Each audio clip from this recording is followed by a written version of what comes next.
Ministri i Punës të Jashtme i Serbisë Marko Đurić po merr pjesë në seancën e rregullt të Këshillit të Sigurimit të Kombeve të Bashkuara në New York, e cila filloi sot në orën 16 dhe ku po shqyrtohet raporti i sekretarit të përgjithshëm mbi punën e UNMIK-ut për periudhën mars-shtator të këtij viti. Siç është njoftuar nga Ministria e Punës të Jashtme e Serbisë, kreu i diplomacisë së Serbisë theksoi rëndësinë e pranisë së misionit të Kombeve të Bashkuara në Kosovë dhe domosdoshmërinë e vazhdimit të përmbushjes së mandatit të misionit në përputhje me rezolutën 1244. Në seancën e mëparshme në prill, Rusia, Kina dhe Franca deklaruan në favor të zgjatjes së mandatit të UNMIK-ut në Kosovë, ndërsa Britania e Madhe dhe Shtetet e Bashkuara të Amerikës ishin kundër kësaj.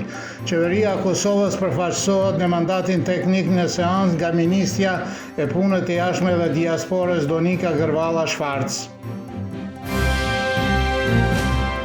Në gjykatën themelore në Prishtinë u mbajt seanca paraprake dëgjimore kundër 6 serbë të akuzuar nga Prokuroria Speciale për Trazirat në Zveçan dhe Mitrovica të Veriut në verën e vitit 2021. Midis të akuzuara është Srećko Sofronijević, i cili u plagos nga policia e Kosovës në atë kohë. Sofronijević, Ilija dhe Milan Vujcentijević dhe Marko Rakić u deklaruan të pafajshëm për veprat e listuara në akt akuz, ndërsa Nenad Milković dhe Aleksandar Lazić u deklaruan fajtor.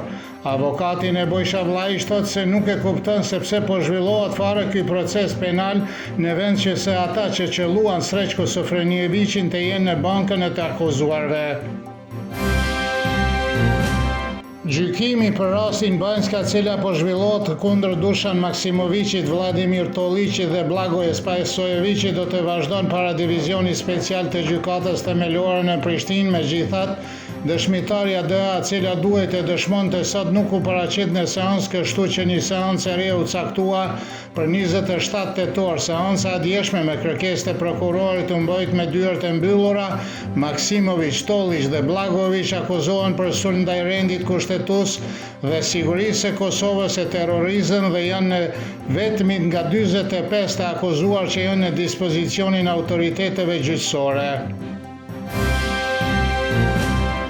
Shumica prova rreth krimeve të supozuara serbe në Kosovë të paraqitura nga mbrojtja Jakub Krasniqit nuk u pranuan në çështje kundër ish udhëheqësve të UÇK-s që po gjykohen në Hag.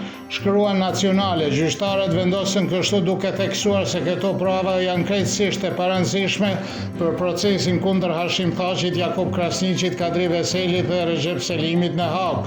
Udhëheqësit e UÇK-s akuzohen për krime lufte dhe krime kundër njerëzimit të kryera në burgjet dhe kampet ilegale të UÇK-s në Kosovë dhe Shqipëri gjatë konflikteve të luftës së viteve 98-99. Sipas Aleksandar Mitić nga Instituti për Politikë Ndërkombëtare dhe Ekonomi në Beograd, protestat e fundit në mbështetjen e ish udhëheqësve të UÇK-s që u mbajtën në Tiranë dhe u mbështet nga kryeministri i Shqipërisë Edi Rama duhet të shihet si disa këndvështrime dhe njëri për tyre është se dënimi i mundshëm kundër Hashim Thaqit do të kishte një ndikim negativ në perspektivën e antarësimit të Shqipërisë në Bashkimin Evropian. Benjamin Kurti, analisti nga Prishtina, beson se protesta ishte e dobishme për Hashim Thaqin dhe të pandehurit e tjerë dhe se nuk është e mirë që Albin Kurti nuk e mbështeti protestën.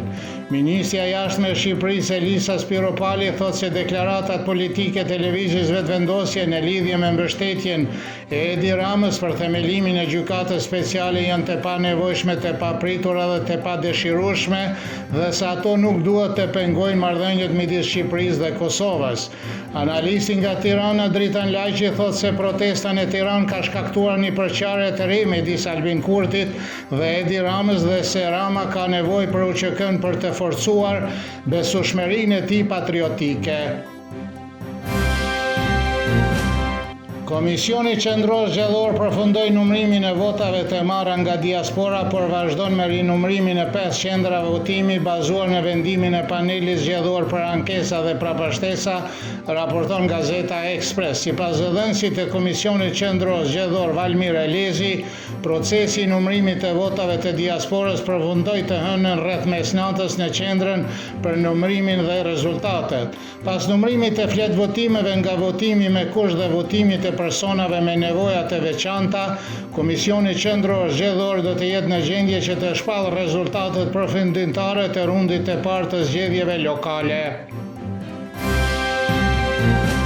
Moti edhe nesër do të jetë mesatarisht me vranësira, por i ngrohtë me erë të dobët ose të lehtë juglindore, e cila do të jetë më e fortë në pjesën e Danubit dhe Pomoravlës. Temperatura e mëngjesit do të sillet nga 4 deri në 10, kurse ajo maksimale ditore nga 18 deri në 22 gradë Celsius.